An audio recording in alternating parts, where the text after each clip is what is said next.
Without further ado, let's get with it. Uh, John, you're welcome to the show.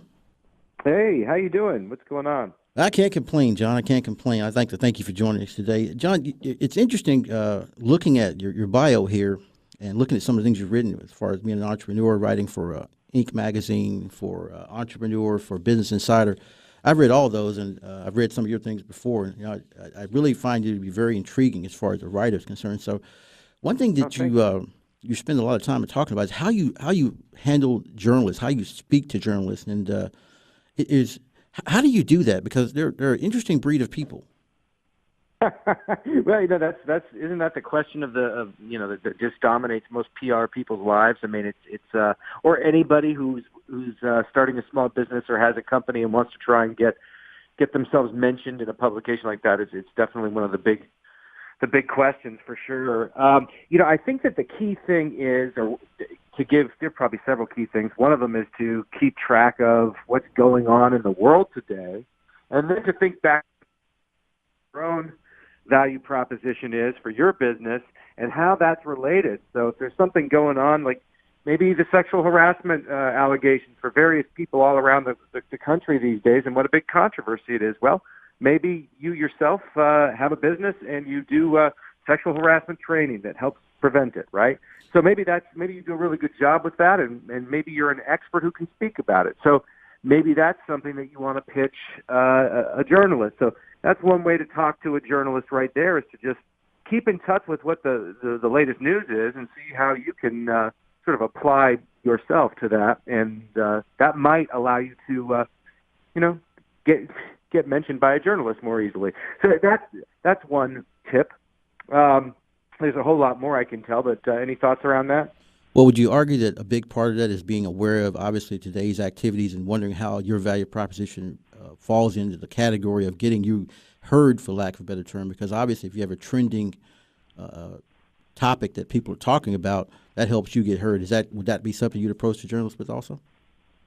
Oh yeah, totally. I mean, I think that that's something that, if you're a PR professional or if you're a small-time entrepreneur, bootstrapping entrepreneur, and you're working to try to get publicity for your business, you're going to definitely want to keep track of things that are going on a regular basis, so that you can, speak about how your company is related to those things. Or, one of the ways that a lot of people pitch me is by, even in the title of the email, is by talking about themselves as being a possible expert who might be able to deliver quotes or just information, opinion about certain things that are going on. And usually that happens in the days after a big news event. And so that's definitely one way to go for sure. Well, obviously, you spend a tremendous amount of time coaching people and helping other entrepreneurs and kind of deciding their own value proposition. Was there a time in your own life when you didn't feel as though you had a direction, or and how can entrepreneurs work their way out of these sorts of situations? Oh yeah, for sure. I mean, my own situation personally. I was a TV reporter in one part of the state of California. California's a big state, and I was from a different part of California. And for family reasons and money reasons, I had to head back to where I was from in California, and I had to stop being a reporter or a TV reporter, which I enjoyed. It was pretty stressful, but didn't pay enough. And so I felt kind of directionless for a couple of years. And I think that that's something that the vast majority of people are going to go through. I think a lot of times we as people, we go through high school and we go through college and we learn that we have certain abilities. Maybe we're good at accounting, we're good with math, so we feel like that's something we should get into. And then we end up doing it, and then years later we sort of discover that we don't really have passion for it, and we aren't really enjoying ourselves. And so you get this sort of underlying directionless feeling, right? And that's not good. So when you're in that situation, you really have to get to know yourself better and look back on the last several years of your life and see all the different things that you actually had you felt intrigued by throughout your life. You could have even been an 11-year-old or a 12-year-old, and there could have been certain things in your life that, I really wish I could have. I really wish I had become this, or I had studied this, or I'd gone into art, in my case, I knew from the time I was really young, I want to get into reporting and journalism. It's something I knew when I was a kid. I love the idea of bringing stories that people care about to their living rooms so that they could be more informed and know what's going on in the world. That was something I wanted to do from the time I was a little kid. And I ended up going on and mostly achieving that dream and still being a journalist to this day. I think for me, not to toot my own horn too much, but I saw what I wanted to do, and I took all the actions from an early age that were what it took to get me where I am now. And so if someone's feeling directionless in life, they, or with their career, whatever it may be, then they need to stop and take a look at the various things that they were intrigued by throughout their lives that they wish they had taken advantage of or learned more about, and start to take steps to do those things. It's real tough, obviously, because you're probably entrenched in a certain profession or a certain area, and to spend additional time trying to go explore something else isn't the easiest thing to do. But ultimately, it depends on how much you want it. Are you willing to actually, if you really want something and you put yourself out there, are you willing to take the hits and all the negative stuff that might pop up at you telling you not to do it? And you still want to continue to try to go forward, even with those negative hits.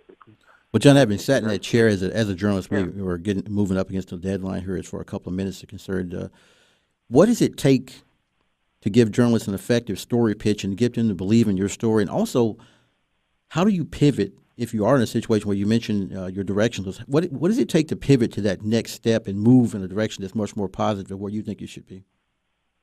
Yeah. So to answer your first question, what are some of the things that you need for a good pitch? I'll keep it short and brief. One is keep it short and brief in your email or even if you're talking to the journalist in person.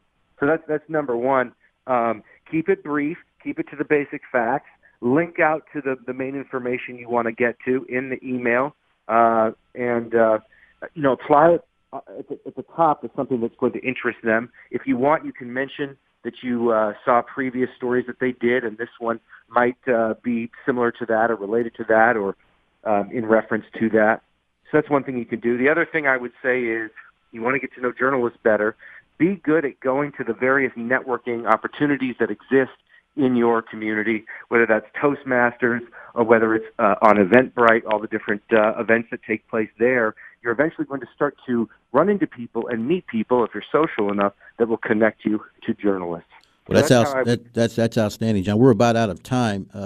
Obviously, your expertise is incredible here, and I really appreciate you giving me a moment here to talk to you about it.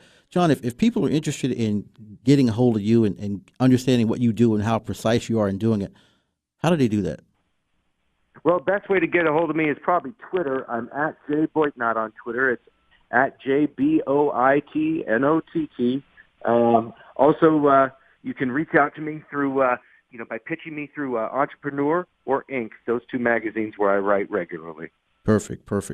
John, thank you very much for joining us today. I really appreciate the time you've given us, and I look forward to speaking to you again.